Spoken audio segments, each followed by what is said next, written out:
My hands had built half the kitchen cabinets in our county. But they shook the morning I heard my own son-in-law say my name like I was a wallet somebody left on a table. I'm 67 years old. I spent 41 years as a machinist outside Cleveland, standing in front of a lathe until my back curved into the shape of the work, and I never once thought the people I loved would look at the money I'd set aside and see it as theirs for the taking. Before I tell you how all of it came apart, do me a small kindness and tap that like button. Subscribe to Stories of Chloe and leave a comment telling me where in the world you're listening from. It matters more than you'd think to an old man with a story to get off his chest. Let me back up to where it started, because you can't understand the wound without seeing the years that led to it. My wife passed 4 winters ago. Pneumonia took her in 9 days, which still doesn't seem possible to me, a woman that's stubborn going that fast. We've been married 38 years. She was the one who balanced the checkbook, remembered the birthdays, made the house feel like a place worth coming home to after a double shift. When she was gone, the house we'd paid off didn't feel like a home anymore. It felt like a museum of a life I couldn't visit. I'd find myself standing in the doorway of the spare room she used for sewing, just smelling the fabric and the dust, and the silence would come up around me like water. So when my daughter sat me down at the funeral lunch and said, "Dad, you can't rattle around in that house all by yourself. Come live with us. We'll fix up the room over the garage. You'll be near your granddaughter." I didn't have the strength to argue. Maybe I didn't want to. The thought of being near the one little person who could still make me laugh felt like the only warm thing in a very cold season. I sold the house. It had been paid off for over a decade, and after the realtor and the closing costs, I walked away with a little over $180,000. Add what my wife and I had saved over the years, careful as church mice, and I had a nest egg that, to a man who packed his own lunch for 4 decades, felt like a fortune I never expected to see. I didn't think of it as a fortune, though. I thought of it as the reason I'd worried less in my last 10 working years. It was permission to grow old without panic. I want you to understand how I handled that money, because later on, people in that house tried to make me feel like a miser, and I need you to know the truth. I gave. Lord, did I give. Every month I handed my daughter a check toward the household, the groceries, the utilities, a share of the mortgage on their place that I had no legal claim to whatsoever. I bought my granddaughter's school clothes. When the furnace died their 2nd winter, I wrote the check for a new one and never asked for a dime back. When my son-in-law's truck threw a rod, I covered the rebuild. I told myself a father's money is supposed to flow downhill. That's what fathers are for. My daughter's not a cruel woman. I want to say that plainly because it would be easier to tell this story if she were a monster, and she isn't. She's tired, and she married a man who taught her to want things, and somewhere along the line, she let his father get inside her head. But she is my girl, and I rocked her to sleep on my chest more nights than I can count, and even now there's a part of me that aches for her. The room over the garage became my whole world. I built a little workbench out there from scrap maple, and on Saturdays my granddaughter would come up the outside stairs in her socks and ask me to make her something, a birdhouse, a stool for her dolls, a wooden boat we floated in the kiddie pool. She's 9 now. She has my late wife's laugh. This big honking laugh too loud for such a small body. And every time it lands, it puts a hand right on my heart. Those mornings with her were the thing that made the loneliness bearable. I'd have signed over every cent I owned before I let anyone take those mornings from me. Remember that. It comes back around. The day everything changed started ordinary. A Tuesday in March, gray and wet, the kind of Cleveland day that can't decide if it's still winter. My daughter had gone to her shift at the dental office. My granddaughter was at school, and I figured I had the place to myself. I'd come down from my room into the main house to start a pot of chili, the way I used to make it when my daughter was small and got the sniffles. I was at the counter with a knife and an onion when I heard the side door open. It was my son-in-law, and he wasn't alone. I heard the heavy footsteps of his father with him. Now, his father. I'll just call him my son-in-law's father, because I never could bring myself to think of that man as family, is a fellow who flips houses and talks about money the way preachers talk about salvation. loud, certain, and always to somebody else's account. He'd never had 2 words for me at Thanksgiving, beyond asking what I'd done with the cash from selling my place. I always changed the subject. I didn't step out to say hello. I don't know why. Something in their voices, low and quick, kept me at the cutting board. And then my son-in-law said the words that I will hear in my head until they put me in the ground. Relax, Pop. We'll just run it through the old man's account. He's loaded, and he doesn't touch a dime of it. He won't even notice. The knife stopped in the air. I felt the blood go out of my face. Then my son-in-law's father, in that gravel voice of his, said, "How much can you move without him squawking?" 40. Easy, my son-in-law said. He's got way more than that sitting there doing nothing. Honestly, I'm doing him a favor putting it to work. 40. $40,000. Of the money I'd buried my pride to set aside. They were talking about it the way you talk about borrowing a ladder. The knife slipped from my hand and clattered into the sink. The talking in the other room stopped cold. "Hello?" my son-in-law called. "Somebody here?" I stood there with my heart slamming against my ribs, and I made the first good decision of that whole terrible day. I didn't answer right away. I picked the knife back up, set it down quiet, and called out in the steadiest voice I could manage. Just me, making chili. "Oh, hey, Pop," he said, and I heard the false brightness snap into his tone like a switch. "Didn't think you were home." That was the whole thing right there, wasn't it? Didn't think I was home. They never thought I was home. They never thought I was home. To them, I was furniture that ate. I came around the corner wiping my hands on a dish towel and gave them both a nod. And my son-in-law's father looked at me with that flat, appraising stare, the same one I imagine he gives a rundown house he's about to buy cheap and sell dear. I said something about the weather. They said something back. And the whole time my mind was somewhere else entirely, already moving, already cold. That afternoon, after they'd left, I drove to my bank. Not the branch near the house. The bigger one downtown, where I didn't know the tellers and they didn't know my family. I sat across from a young woman with kind eyes, and I asked her to pull up my accounts and tell me, in plain English, who had access to what. I have forgotten. That's the thing about trust, it makes you sloppy. 2 years back, when my son-in-law said it'd be easier to handle the household money if he was on the account just for emergencies, I'd signed a form without reading it close. He was an authorized user on my main account. Not a co-owner, thank God, but enough to move money, enough to spend. Has there been unusual activity? I asked her. She scrolled, then she paused, and I watched her face do a small, careful thing, the thing professional people do when they don't want to alarm you. There's a pending charge, she said. $8,000 to a building supply company. It posted this morning. This morning. Right after they'd stood in my kitchen and decided I was loaded. I didn't authorize that, I said. My voice came out quieter than I meant it to. Would you like me to remove the authorized user and freeze the card? She asked. I can decline the pending charge as well. I thought about my granddaughter's face. I thought about Thanksgiving, about the years left, about whether I was overreacting, and then I thought about the words he's loaded and he won't even notice, and I said, yes, all of it, today. She did it right there while I watched. Removed his access, killed the pending charge, ordered me a new card to that downtown branch so it wouldn't land in the mailbox at the house. When I walked back out to the parking lot, the rain had stopped and there was that washed gray light Cleveland gets sometimes. And I stood by my truck and I cried. Not loud. Just stood there with my hand on the cold door handle and let it come. I was 67 years old and I had just defended myself from my own child's husband, and it felt like a kind of dying.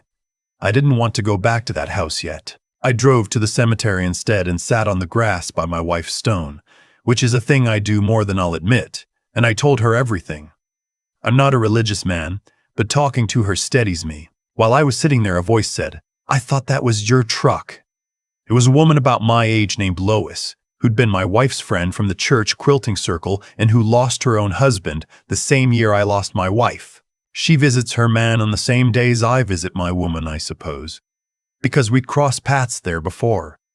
She has a way of looking at you that makes you feel seen without feeling cornered. She sat down on the grass beside me, knees cracking, and said, "You look like the sky fell on you, mister." And I told her. I don't know why. Maybe because she'd buried somebody too, and I knew she'd understand the shape of a heart that's already cracked. I told her about the kitchen, the $8,000, the bank. She listened all the way through without saying a word. And when I finished, she put her hand flat on the grass next to mine, not on top of it, just near. And she said, "That money is the only thing standing between you and being at their mercy when you're 85. You know that, right? Loving your family doesn't mean handing them the keys to your old age." "He's my daughter's husband," I said. "Maybe I'm making it bigger than it is." "A man doesn't move $8,000 of your money the same morning he calls you loaded," she said, "unless he's already decided your name on the account is a technicality." Then she softened. "My daughter's got a little rental unit over in Lakewood. Ground floor, no stairs, which your knees would thank you for. It's nothing fancy, but it'd be yours." The idea of leaving knocked the wind out of me. Leaving meant fewer Saturday mornings with my granddaughter. Leaving meant admitting that the family I'd folded myself into had used me up. I didn't answer her, but I drove home with the thought rattling around in my chest like a loose bolt. I should have known they'd hear about the card. That evening, my son-in-law's father called the house, and through the floor of my room over the garage I could hear my son-in-law on the phone. Voice rising, then falling, then rising again. After he hung up, there was an argument downstairs. My daughter's voice and his, and I crept to the top of the inside stairs the way I used to creep down on Christmas morning as a boy. "I told you it was stupid to move it without telling him," my daughter hissed. "He'd never have known," my son-in-law said. "He doesn't even look at his statements. Now your old man's gone and frozen everything, and my dad looked like a clown at the counter when the card bounced." "Maybe because it's his money," she said. And for one bright second, I loved her so much I could have run down those stairs and hugged her. But then she kept going, and the next part is the part that took something out of me that I'm not sure I ever got back. "Although," she said, lower now, "he does just sit on it. We carry him. The food, the utilities, his share, and it's not like his little checks even cover what he costs us. He's not exactly cheap to keep, Dad's age. The doctors, the meds, the special food." The special food. I'm on a low-sodium diet for my heart. She was counting my heart against me. I went back to my room and sat on the edge of my bed in the dark for a long time. Not crying now. Past crying. There's a place past hurt where things just go very clear and very quiet. And that's where I went. I'd spent 4 years thinking I was a father and a grandfather, living among people who loved me. And in the span of one Tuesday, I had learned I was, to at least some of them, an expensive old man who didn't have the decency to spend down quick. I pulled out my phone and called Lois. She answered on the second ring like she'd been waiting. "Is that apartment still open?" I asked. "It is," she said. "I'd like to see it tomorrow." "I'll set it up," she said, and then, gently, "You're doing the right thing, you know." "I don't know anything right now," I told her, "but I know I can't stay where I'm not wanted except for my checkbook." The next morning I put on a clean shirt and told my daughter I had a doctor's appointment, which was a lie, and I hated lying to her, but I was learning fast that you can't play an honest game with people who've stopped playing one with you. Lois met me at the apartment in Lakewood. It was small, just a one-bedroom on the ground floor with a galley kitchen and a square of a backyard with a fence, but there was a window over the sink that caught the morning sun and a little detached shed out back that, the second I saw it, my whole body recognized as a place a man could put a workbench. I stood in that empty living room with the light coming in, and for the first time since my wife died, I felt something move in my chest that I can only call hope. "What do they want for it?" I asked. Her daughter, a sensible woman, named a fair rent and said she'd rather have a good steady tenant than a high one. I didn't buy it. I want to be clear about that. Because folks have asked me why on earth a man would carry a stack of cash around to buy a house, and the answer is I wouldn't, and I didn't. I rented it. I signed a lease like a sane person. The whole point of having savings is so you don't have to gut them in one swing. I kept my nest egg right where it was, mine, protected, and I paid the deposit and first month out of my checking with a check that cleared just fine now that the right names were on the account. But before I moved a single box, I made one more stop, and this is the part the people in that house never saw coming. I went to see a lawyer. Her name was Miss Reyes, an elder law attorney a fellow from my old shop had used when his mother got sick. I sat in her office and laid it all out. The account, the authorized user I'd removed, the $8,000, the conversation in the kitchen, the special food. She listened and took notes, and at the end she set down her pen and said, "Mr. Monda, Whitaker, what you're describing is the beginning of financial exploitation of an elder. The moved funds alone may be a crime. Do you want to file a report?" I thought about my granddaughter. I thought about her standing in a courtroom someday and learning that her grandpa put her parents in front of a judge. "Not yet," I said. "Maybe not ever. But I want to make sure they can never do it again. And I want to do something with my money that protects the only person in that house who never asked me for a thing." Over the next week, with Ms. Reyes, I did 3 things. Quiet as a man laying a floor. First, I set up every protection she recommended on my accounts and my savings, alerts and limits and a fresh set of credentials nobody in that family would ever guess. Second, I put a healthy portion of my nest egg into an irrevocable education trust for my granddaughter, with a trustee who was not her father, structured so not $1 of it could ever be touched by anyone but her, and only for her schooling and her future, and only when she was grown. Third, I drafted a simple letter, plain language, stating exactly what I'd overheard, what had been moved, and what I now required. Miss Reyes said it never hurts to have things in writing. Then I let them find out. I didn't ambush them. I asked my daughter, civil as could be, if we could all sit down for breakfast Sunday. Her husband, and yes, his father, since his father seemed to have such opinions about my finances. I think she thought I was coming around. I think she imagined I'd gotten over my little fit about the card and was going to be reasonable. My son-in-law's father showed up early, smelling of expensive cologne, sat himself at the head of my daughter's table like he owned it, and started in before I'd even gotten my coffee. "Now look," he said, spreading his hands like a man explaining things to a child. "I think there's been a real misunderstanding. We're all family here. Family helps family. The kids are trying to get ahead, and you've got resources just sitting idle." "Idle," I said. "Doing nothing?" he said. "Money's supposed to work." "It is working," I said. "It's working at letting me die without being a burden to anybody. That's the job I gave it." My son-in-law shifted in his seat. My daughter looked at her plate, and the father leaned forward and dropped his voice into that intimidating register he used like a tool. "You live here just about free, old-timer. You sit up in that garage and you've got more cash than the 3 of us put together, and now you want to act stingy with your own blood. That's not the man my son told me about." I let the silence sit. I've learned that silence is the only thing a loud man can't argue with. Then I reached into the folder I brought, and I slid Ms. Reyes' letter across the table, and I said, "I'm going to tell you all what's going to happen, and then I'm going to eat my breakfast, and then I'm going to move out." My daughter's head came up. "Move out? Dad?" "On Tuesday," I went on, "the morning you all decided I was loaded and wouldn't notice, $8,000 was moved out of my account to a building supply company. I noticed. I have the records. My lawyer has the records." I watched the color leave my son-in-law's face the way it had left mine in that kitchen.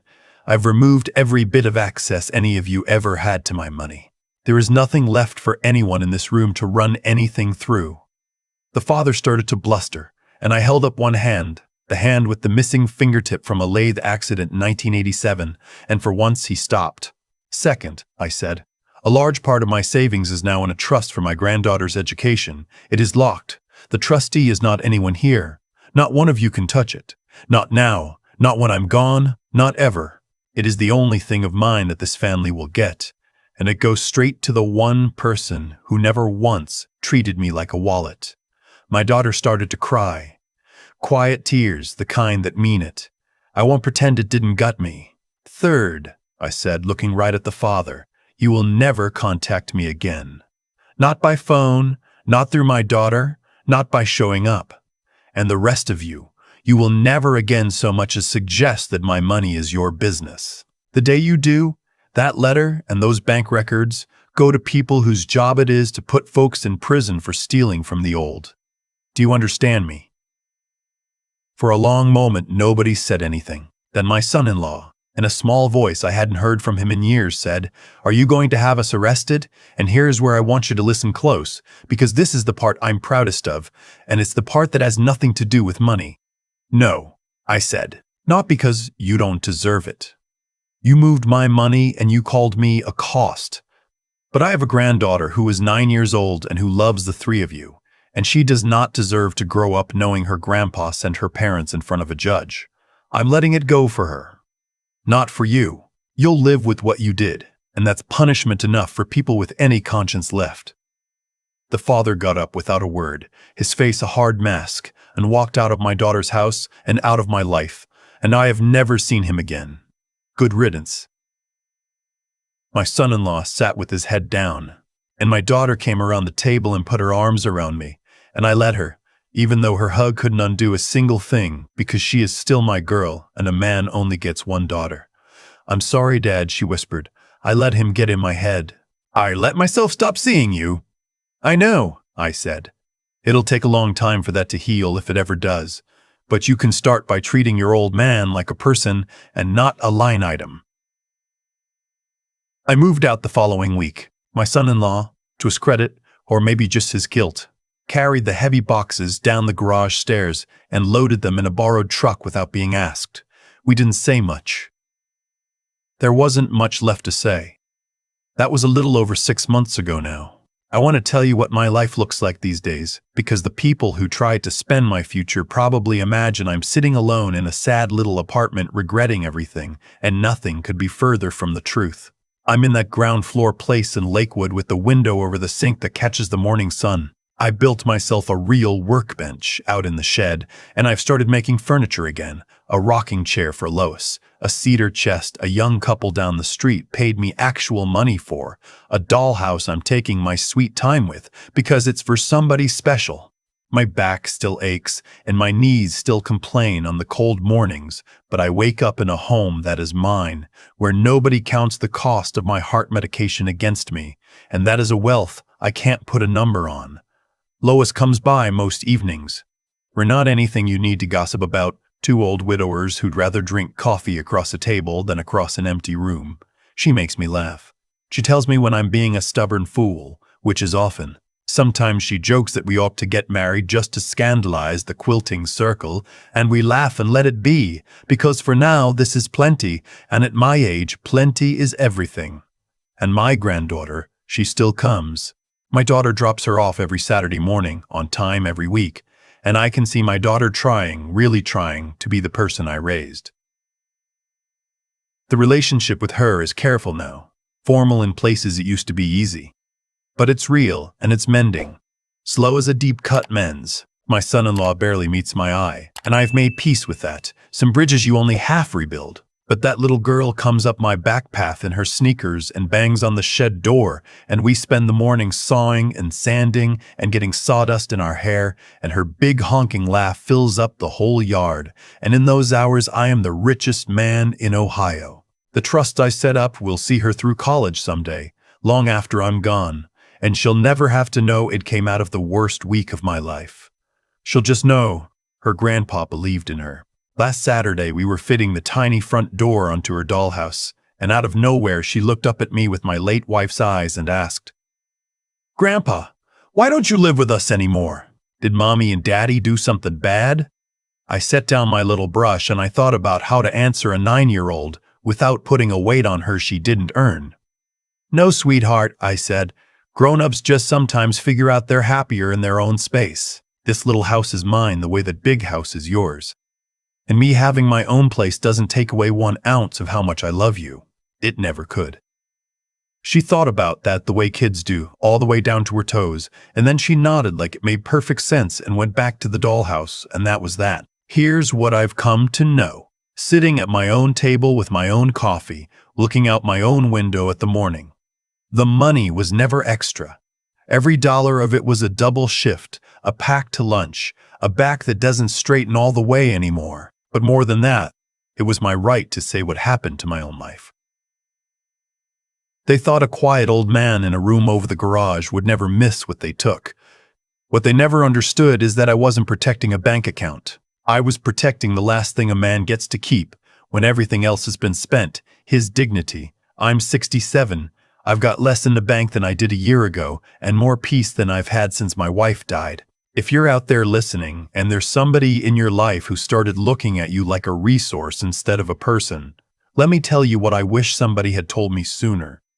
Loving people does not mean letting them empty you out. Sometimes the kindest, strongest thing you will ever do is sit up straight at the table, look them in the eye, and say, enough. It is never too late to start over. I did it at 67 with sawdust on my hands and the morning sun coming through, and I have not been sorry for a single day since.